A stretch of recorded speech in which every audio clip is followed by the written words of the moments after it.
Pumanaw na ang ABS-CBN executive na si Deo Endrinel sa edad na 60-year-old matapos ang hirap na dinanas niya sa kanyang karamdaman. Ayon sa social media platform, pangalawang naging bahagi si Karen Davila na pumanaw na ang kanyang kaibigan na si Deo Endrinel dahilan sa nararamdaman nito. Halos maluhang mensahe ang TV host. Kinumpirma ng anak ni Deo at star magic artist na si PJ Endrinel ang pagpanaw ng head ng Dreamscape Entertainment sa pamamagitan ng social media post ngayong Sabado ng gabi, 3 ng Pebrero taong 2024. Kalakip ng mga larawan ni Deo, ito ang malungkot na mensahe ni PJ, "This has to be the hardest caption that I will ever post. Thank you Daddy for everything, you have been the best father not just to me but to everyone that knows you. We will always remember how lucky we were that you were in our lives."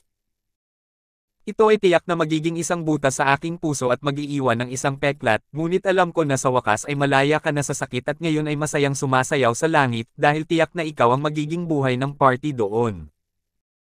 Maaaring kami ay nagdadalamati ngayon ngunit sa halip na ang kalungkutan ay dapat naming ipagdiwang ang buhay na iyong nabuhay at ibinahagi sa amin at para doon ay palagi kaming nagpapasalamat.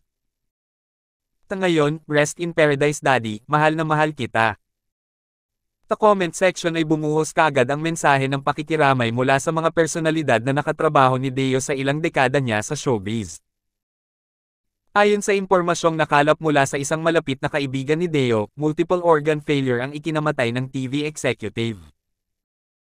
Bilang head ng Dreamscape Entertainment, si Deo ang nasa likod ng ilan sa pinakamalalaki at pinakamatagumpay na programa ng ABS-CBN. Nagsimula ang kanyang television career bilang writer hanggang sa maging producer siya ng iconic programs gaya ng ASAP, The Boss, Game Ka Na Ba, Mula Sa Puso, May Bukas Pa, at The General's Daughter. Pinangunahan din niya ang Dreamscape sa pagtawid nito sa digital format sa pelikulang Glorious, pinalabas sina Angel Aquino at Tony Labrusca noong 2018. Please comment, like and share. Don't forget to subscribe and click the notification bell para sa susunod ko may upload na video.